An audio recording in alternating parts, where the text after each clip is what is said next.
Bismillahirrahmanirrahim. Assalamualaikum warahmatullahi wabarakatuh. Alhamdulillahi rabbil alamin. Wassalatu wassalamu ala rasulil mursalin wa ala alihi wa sahbihi ajma'in. Rabbi shrah li sadri wa yassir li amri wahlul 'uqdatam min lisani yafqahu qawli. Wala hawla wala quwwata illa billahil aliyyil azim. Alhamdulillah, syukur sekali lagi kita pada Allah Ta'ala pada malam ini. Terima kasih semua kepada pelajar-pelajar yang berkesempatan mengikuti pengajian kita pada malam ini. Tajuk pengajian kita pada malam ini adalah iddah. Iddah lah mana-mana perempuan yang diceraikan oleh suami dia, maka hendaklah dia beriddah. Apa yang dimaksudkan dengan iddah ini, Kak Nur Mazian? Iddah dari segi bahasa ialah berasal daripada nama terbitan daripada adda ya'uddu. Bahasa Arabnya adda ya'uddu, iddah. Diambil daripada perkataan al-adad, makna bilang-bilangan. Manakala iddah pada istilah ialah kata nama kepada tempoh masa yang tertentu bagi seseorang wanita. Apa dia, Kak Syidah, iddah ni? Iaitu tempoh masa yang tertentu bagi seseorang wanita. Dalam tempoh masa tersebut, wanita itu menanti dan tidak berkahwin. Mana dalam tempoh masa yang tertentu itu, wanita itu menunggu dan tidak boleh berkahwin. Ini apa tujuan dia menunggu pada masa tersebut sehingga sampai peringkat dia tak boleh nak berkahwin? Alia, ini sebagai tanda pengabdian diri kepada Allah Ta'ala. Oleh kerana Allah Ta'ala mengarahkan mana-mana perempuan yang diceraikan oleh suami dia, maka dalam tempoh masa yang tertentu hendaklah dia menahan diri dia daripada berkahwin. Menahan diri dia daripada berkahwin ini sebagai mengabdikan diri, sebagai menghambakan diri dia kepada Allah Ta'ala. Kerana ini merupakan arahan Allah. Allah memerintah kepada mana-mana perempuan yang diceraikan oleh suami dia dalam tempoh masa yang tertentu, hendaklah dia tak boleh berkahwin dan hendaklah dia menahankan diri dia daripada membenarkan mana-mana lelaki masuk meminta untuk berkahwin dengan dia. Ataupun sebab dia iddah ni banyak bentuk dia kan. Ataupun tempoh masa yang tertentu bagi perempuan untuk bergabung dan bersedih kerana kematian suami. Ada juga bagi mana-mana perempuan macam kakakku Nuri Hidayah, suami dia telah meninggal dunia. Apabila suami dia telah meninggal dunia, maka dalam tempoh masa yang tertentu kakakku Hidayah tak boleh nak menerima kehadiran lelaki sebagai suami baru. Tak boleh, kerana ini merupakan arahan agama sebagai tanda berkabung dan sebagai tanda seorang itu bersedih kerana kematian suami dia. Pada tempoh-tempoh tertentu ialah mana-mana orang yang kematian suami, terutamanya orang perempuan, ingatan dia lama kepada pengorbanan dan jasa-jasa suami. Kakakku Kharijah. Adapun orang lelaki, mati saja bini dia hari ini juga boleh menikah baru. Sebab apa? Sebab orang lelaki dia tak perlu merintis ataupun bersedih lama-lama. Kak Kharijah. Ataupun untuk memastikan, ataupun iddah ni adalah masa yang tertentu bagi perempuan untuk memastikan perempuan itu tidak mengandung anak daripada bekas tu lelaki ni. Mana masa yang tertentu tadi perlu perempuan itu tidak berkahwin dengan mana-mana lelaki untuk memastikan perempuan itu betul-betul bersih rahim dia daripada mengandung anak lelaki yang dahulu. Jadi andai kata perempuan itu mengandung anak lelaki yang dahulu, maka dia tidak dibenarkan lagi menerima kehadiran mana-mana lelaki. Andai kata dalam tempoh tersebut 3 kali suci, contoh, dalam tempoh 3 kali suci ini, apabila didapati perempuan itu memang betul-betul tidak mengandung anak daripada lelaki yang dahulu, maka barulah pada waktu itu dibenarkan perempuan ini berkahwin dengan lelaki yang baru. Inilah yang dimaksud dengan masa iddah. Dia kata mana dalilnya iddah disyariatkan? Dalil iddah ini disyariatkan ialah terdapat beberapa ayat Quran dan banyak hadis yang menjelaskan pensyariatan iddah. Ulama juga sepakat mengatakan iddah ini adalah disyariatkan. Mana kita tak boleh menafikan apabila ulama-ulama dan Quran banyak menjelaskan kepada kita tentang mana-mana perempuan ini wajib mereka itu beriddah. Antaranya Allah Ta'ala berfirman, وَالَّذِينَ يُتَوَفَّوْنَ مِنْكُمْ وَيَذَرُونَ أَزْوَاجًا. Mana-mana orang yang mati dari kalangan kamu, mana-mana orang yang mati dari kalangan kamu, وَيَذَرُونَ أَزْوَاجًا, dan dia telah meninggal istrinya, يَتَرَبَّصْنَ بِأَنفُسِهِنَّ 4 أَشْهُرٍ وَعَشْرًا, maka istrinya itu hendaklah menahan diri dia daripada menerima kehadiran lelaki baru selama 4 bulan 10 hari. Ini 4 bulan 10 hari itulah yang dimaksudkan dengan masa iddah tu. Itu bagi orang yang kematian untuk lelaki. Bagi orang yang kena cerai, disebut dalam ayat yang lain, dia kena menunggu salasata quru, 3 kali suci. Apakah hikmah disyariatkan iddah Sayyidah Isa? Apa hikmah? Apakah hikmah Allah Ta'ala mensyariatkan beriddah bagi perempuan ini? Yang pertama, dia kata bagi isteri yang kematian suami, dia juga diminta supaya beriddah. Tujuan iddah disyariatkan bagi isteri yang kematian suami, number 1 ialah melaksanakan hak suami yang meninggal, iaitu Allah mewajibkan isteri supaya menghormati, supaya setia, dan supaya melayan suaminya dengan layanan yang baik. Kak Fauziah, tok lelaki baru mati. Apabila tok lelaki baru mati, Islam mewajibkan bagi mana-mana isteri yang kematian suami ini, yatarabbasna bi anfusihinna 4 ashhurin wa 10. Dia kena menahan diri dia daripada menerima kehadiran lelaki baru selama 4 bulan 10 hari. Tujuan apa dia? Tujuan untuk isteri tadi, isteri yang kematian suami tadi, untuk melaksanakan hak-hak suami yang telah meninggal dunia, dan untuk menghormati dan menunjukkan kesetiaan dia kepada lelaki yang baru mati. Takkanlah baru mati ni dia nak terima untuk lelaki baru selalu Kak Nuriah. Tunggulah dulu. Jasa-jasa tok lakimu belum lagi reda dalam ingatanmu. Dia baru mati, barangkali pada waktu tu dia telah meninggal rumah banglo.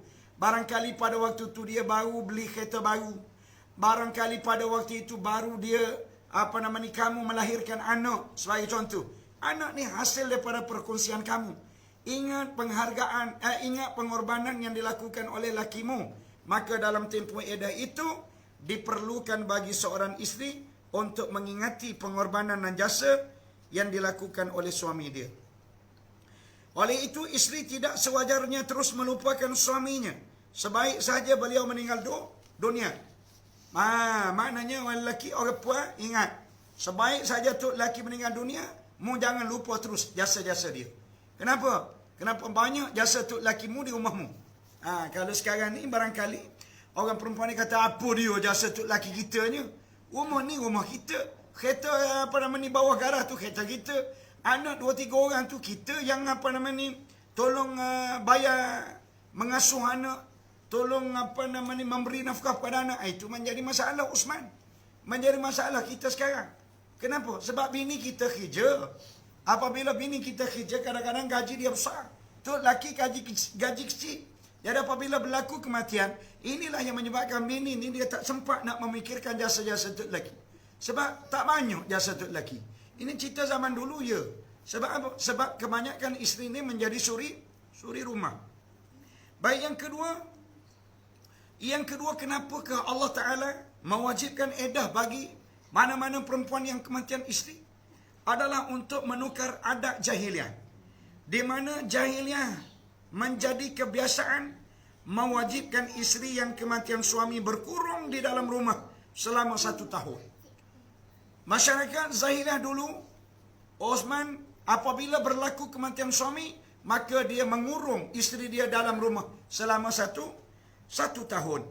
Beliau juga dikehendaki melumur badannya dengan minyak hitam dan memakai pakaian yang kotor-kotor dan cemar-cemar. Untuk menunjukkan apa? Untuk menunjukkan dia ni dalam keadaan bersedih selama 1 tahun. Kak Salina, 1 tahun. 1 tahun ni lama. 1 tahun ni lama. 1 tahun berapa hari su? 300. 365 hari. Oh, lama. Gelepar lah orang puan kat Atiah. Gelepar. Kalau kat Saudah tak apalah. Sebab dia dah warga emas dah. Orang perempuan yang muda ni gelepar lah dia. Nak tunggu masa yang begitu lama. Tetapi gelepar ke tak gelepar, itulah yang menjadi adat kepada masyarakat jahiliah. Bila seorang perempuan kematian untuk lelaki, maka hendaklah dia berkurung dalam rumah selama 1 tahun. Dan pada waktu itu dilomorkan tubuh badan dia dengan minyak hitam dan memakai pakaian kotor-kotor. Allahu Akbar. Datang Islam menghapuskan budaya itu.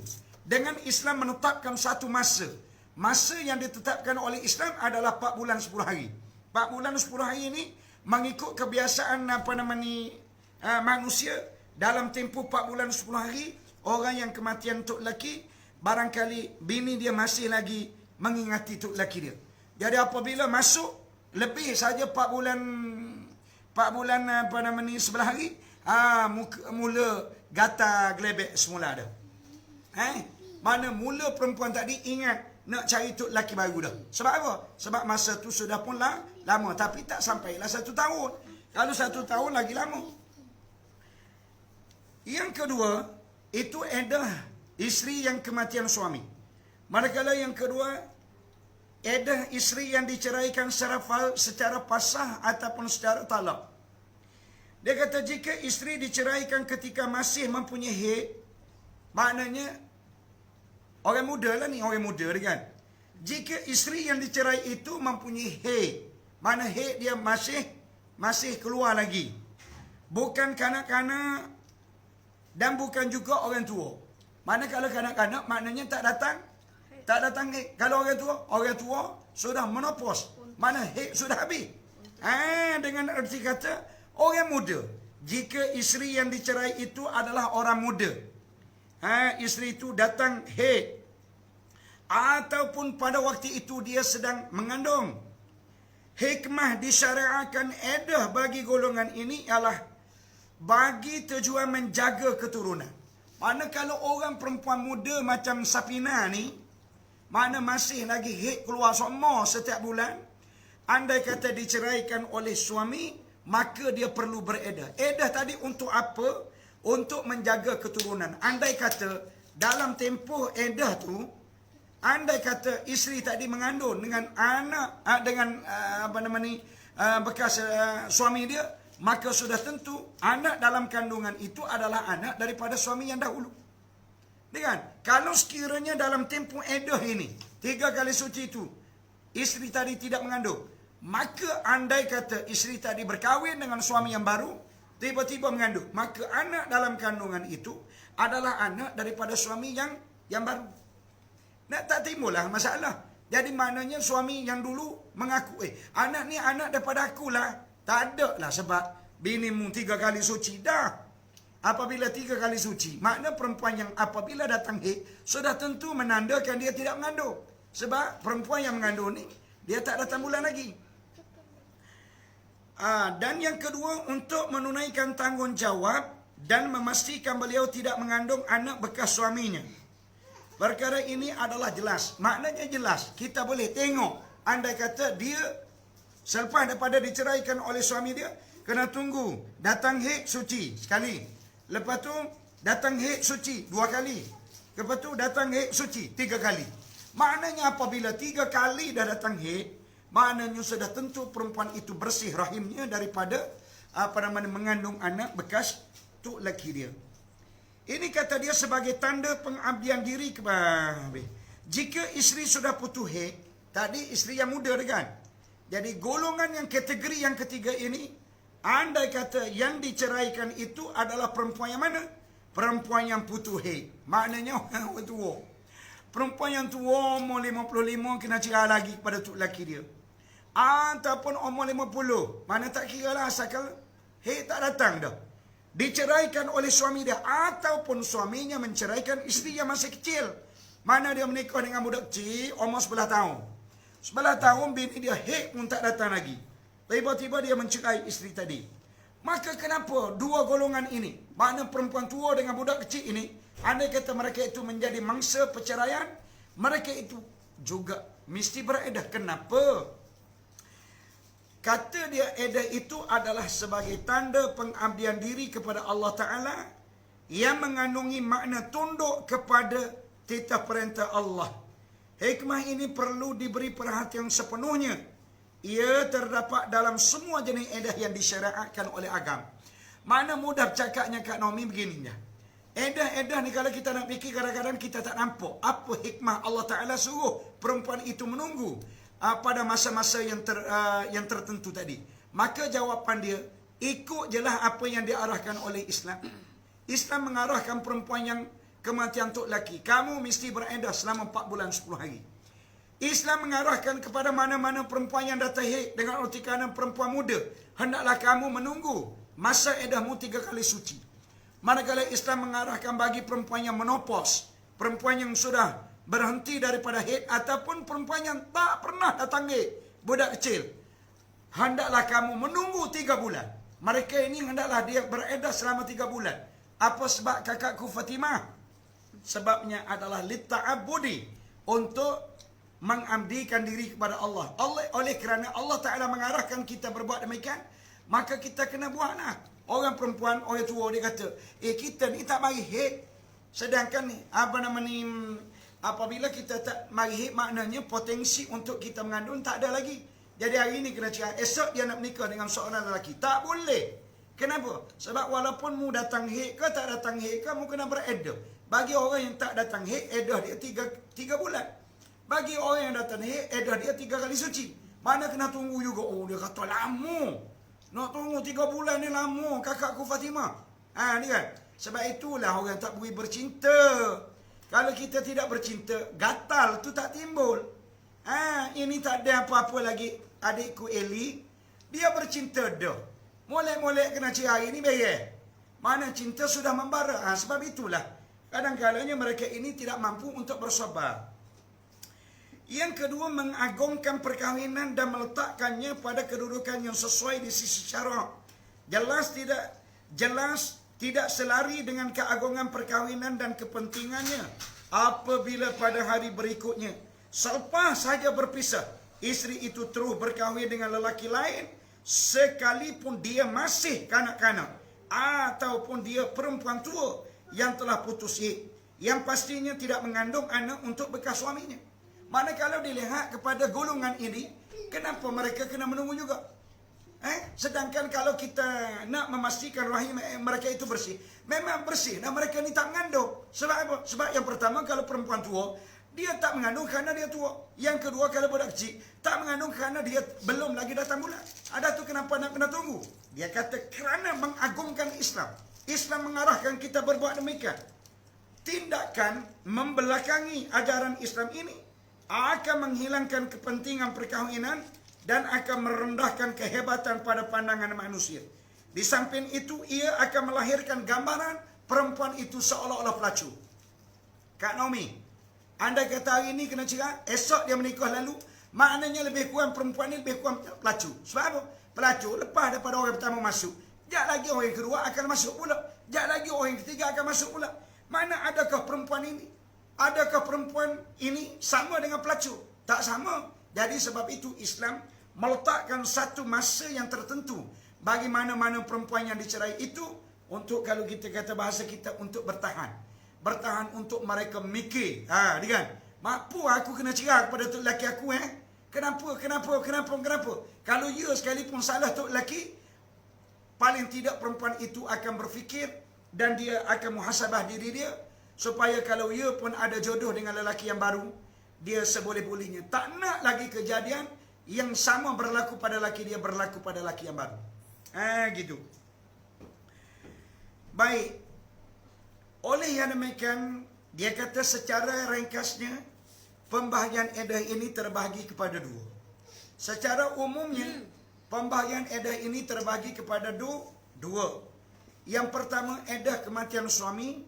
Yang kedua, iddah perceraian biasa.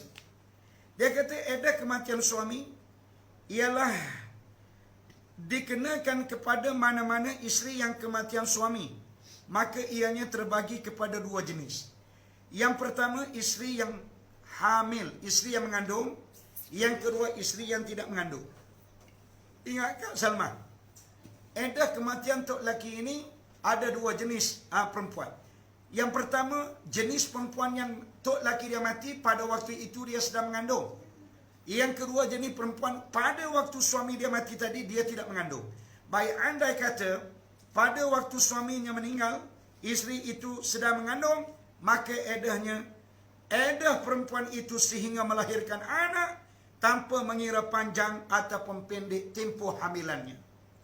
Maknanya begini Kak Salma, katakanlah hari ini bini dia mengandung 9 bulan dah. 9 bulan dah. Molek 9 bulan, tok laki dia mati, tak kaya.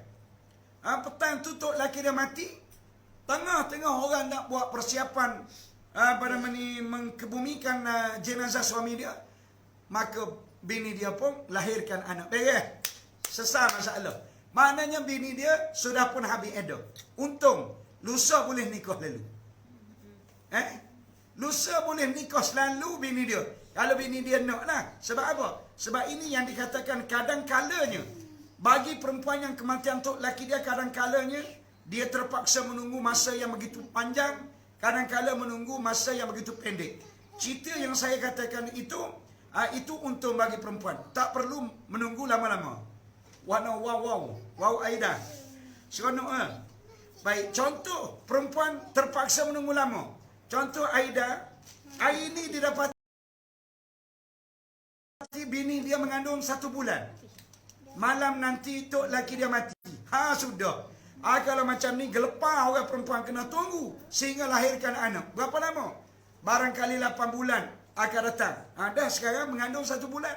Kena tunggu 8 bulan akan datang. Ya Allah, lamanya iddah perempuan. Ya, lama. Jadi itu atas nasib lah. Atas nasib. Baik, jika perempuan yang kematian suami, mereka itu tidak mengandung, maka iddahnya ialah 4 bulan 10 hari. Iddah dia 4 bulan 10 hari. Ini biasa kebanyakan perempuan adalah 4 bulan 10 hari. Baik, ini berdasarkan firman Allah Ta'ala, wa ulatul ahmali ajaluhunna ay yadhna hamlahunna. Allah Ta'ala kata mana-mana perempuan yang mengandung, ajaluhunna, iddah mereka itu, ay yadhna hamlahunna, akan habis dengan melahirkan anak.